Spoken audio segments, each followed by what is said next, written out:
Hey everyone, Jeff here, and it was Criterion Flash Sale day last week. I picked up a bunch of stuff. Let's dive into what I grabbed. Now quickly, if you guys aren't familiar with the Criterion collection, they do a flash sale every few months for about 24 hours where everything on their site is 50% off MSRP. So typically the MSRP is going to be $50 for your standard 4Ks, between $30, more likely to be $40 for most of your Blu-rays. And so what that means is a lot of stuff falls into the $20 to $25 price range. Even the box sets, which are $200, come down to $100. Everything's priced really nicely, and this is honestly where I buy most of my Criterion stuff. So the sale only goes for 24 hours, but twice a year they also do a month-long 50% off sale with Barnes & Noble.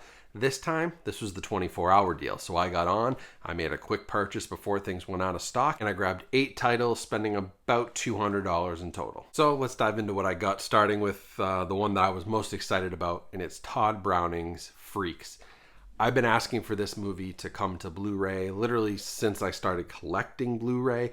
It had only had a DVD release for the longest time, and finally Criterion has restored it here and released it on Blu-ray. But not only Freaks, but you get the Unknown and the Mystic. So they're calling this the Sideshow Shockers set. So it's 3 movies kind of based around sideshow attractions, carnivals, things like that, all directed by the great Todd Browning. So Freaks is the highlight, but the Mystic was actually pretty much lost for a very long time, and it's been brought back to life here for this set. It was a very rare film. So 3 movies in this set, all between 1925 and 1932. So I can't wait to watch Freaks, check out Mystic and the Unknown for the first time because I've never seen those, and I'm just so excited that Criterion finally heard me. I must have sent 50 emails to Criterion saying, put out Freaks, put out Freaks. I mean, it doesn't mean that I did anything, but man, I've been asking for this movie forever, and we finally got it. So I was so excited, and I think this set, it was $35 because it was a little bit of a bigger set, so $70 MSRP, 50% off. I got it for $35. The other thing I should mention is if you buy from Criterion.com, you get rewards points, and every $500 you spend,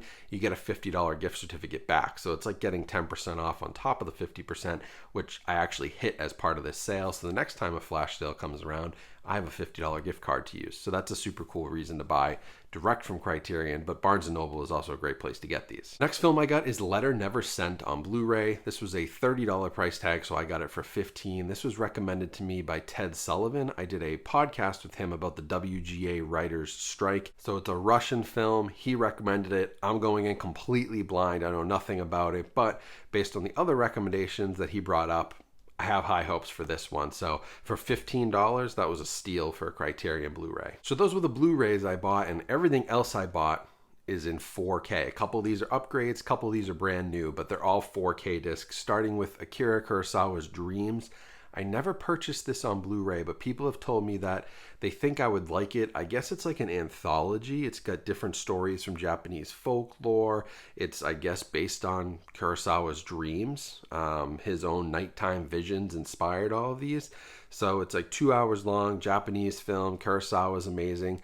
4K should be amazing. I haven't watched it yet, but it's from 1990, and I knew I needed to complete my Kurosawa collection. I also got The Devil in the Blue Dress, which is a highly, highly underrated Denzel Washington movie and a highly underrated crime thriller. Set in LA, post-World War II, 1950s. We got corrupt LAPD. We got some really kind of disturbing storylines, to be honest. A real deep dive into the LA underground. Denzel's awesome in this. And I previously had the Twilight Time Blu-ray release, which had been out of print for a very long time until Criterion brought it back in print and upgraded it to 4K. So loads of features, a great performance by Denzel, and also kind of Don Cheadle's breakout performance here as well. A great movie. If you've never seen it, check it out. And I've heard that this 4K release is excellent. Another one I picked up was For All Mankind, which has been highly recommended. I love history. I actually went to school for political science and I minored in history. I thought I was going to be a history teacher for some time before I got into the corporate world. And some days I think, oh, maybe I should have done that. And then I remember what the paychecks look like. I did it for a year and it wasn't for me, but I still love history. And For All Mankind, people have told me I need to watch this. It's basically a documentary about the moon landing and the Apollo program, and it's newly presented here in 4K with a 4K digital restoration. It's from 1989, so it was like the 20th anniversary of the moon landing in 1969, and I just really, really want to see this because I've seen other films like Apollo 11, the documentary, which is great, and I've never seen this one, and people just kept telling me it's an absolute must see, so can't wait to watch it. Another film I did not have in my collection, so this is a first time buy and also in 4K, is Mildred Pierce. This was the role that Joan Crawford won her only Oscar for. It's from 1945. It's a black and white film, which they always look fantastic on 4K with HDR, and I don't know much about it. I've never seen the movie. I've heard many things about it. I watch RuPaul's Drag Race with my wife, and we enjoy that show, and they talk about Joan Crawford quite a bit, and I've seen Mommy Dearest, but I've actually never seen Mildred Pierce. So given that this was in 4K, it sounded like it was going to be right up my alley, classic Hollywood. My wife will enjoy it, I'll enjoy it. I wanted to pick that one up. Now, I've been completing some collections like Denzel and some of my documentary stuff. One that I had to get was to complete my Scorsese collection to some degree, After Hours. Now, I don't have every Scorsese film, but After Hours I think it's probably one of his lesser known movies. If you ask the average person to name Scorsese movies, I'm not sure After Hours would be in the top 5 or maybe even top 10 Scorsese movies that people would name. And I know that's certainly the case for me because this was a total blind spot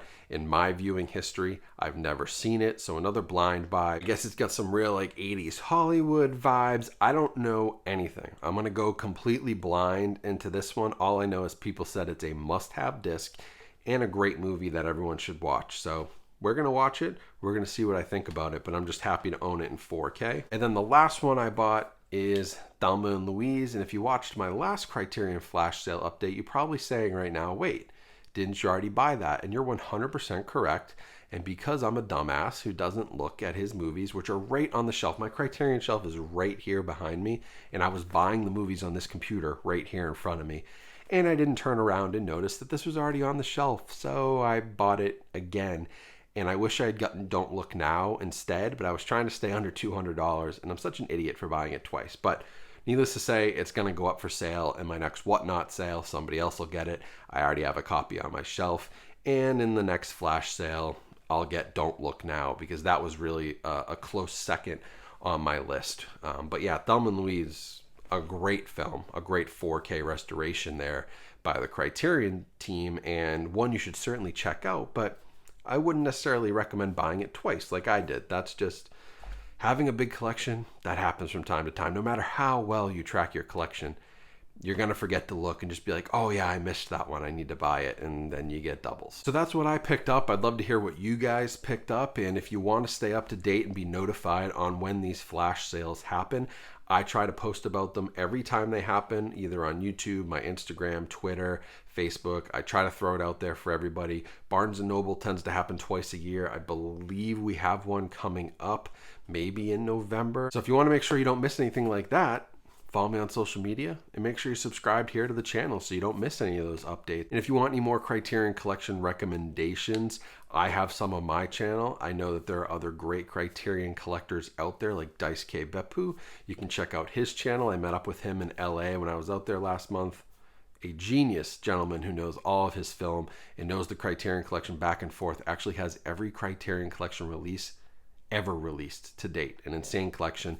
Elliot Cohn from Elliot's Boutique Blu-rays with Elliot, another great channel for Criterion updates. So a couple options there. I have some videos as well, but always nice to see what others are picking up, and I'd love to hear what you guys picked up as well, so let me know in the comments. Thanks for watching, guys. Hope you enjoyed the video. If you want to follow me, subscribe, check out all my other links, you can do that in the video description or right here by scanning the QR code. But as always, I hope you have a great rest of your day. Stay safe, stay healthy out there, and I'll talk to you all soon.